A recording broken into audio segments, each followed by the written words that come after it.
Radio అంటే నాకు చాలా ఇష్టం. ఎందుకంటే నేను చిన్నగున్నప్పుడు గూడా రేడియో వింటుండే. అప్పుడు టీవీలు గీవీలు ఏం లేకుండే. రేడియో వింటుంటిమి. ఇంత పొద్దుగాలొచ్చి తిండి లేకుండా రాత్రి 9 గంటల దాకుంటే గూడా సక్సెస్ గాకపోతే బాధనిపిస్తది గదా! "నువ్వేమన్నా రికార్డింగ్ జేసుకురాపో" అని ఒక రికార్డర్ ఇచ్చి పంపించిండు. ఒక క్యాసెట్‌ని కనీసం 50 సార్లు వెనకకి తీయాలె, ముందుకు తీయాలె, వెనకకి తీయాలె, ముందుకు తీయాలె. ఆ మీటింగ్‌లో పుట్టిందనమాట. దాంట్లో ఇన్స్కో వాళ్ళు గూడా ఉన్నారండి.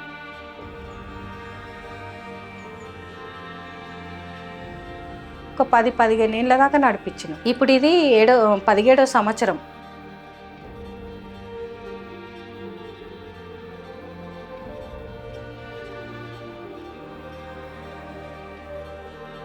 ఎక్కడ గూడా ప్రింట్ మీడియాలా అనేది ప్లేస్ లేదనమాట. జాగ లేదు. వీళ్ళ పరిస్థితిని గానీ, వీళ్ళకున్న తెలివి జ్ఞానం మీద ఎవరు పని చెయ్యరు. రేడియో ఉన్నదే చదువు రానోళ్ళ కోసము, ఆడోళ్ళు, పేదోళ్ళు, చిన్న కులాలు, మధ్య తరగతోళ్ళు, వాళ్ళ తెలివి, వాళ్ళ జ్ఞానం అట్లాంటిది తీసుకురావడానికే రేడియో ఉన్నది.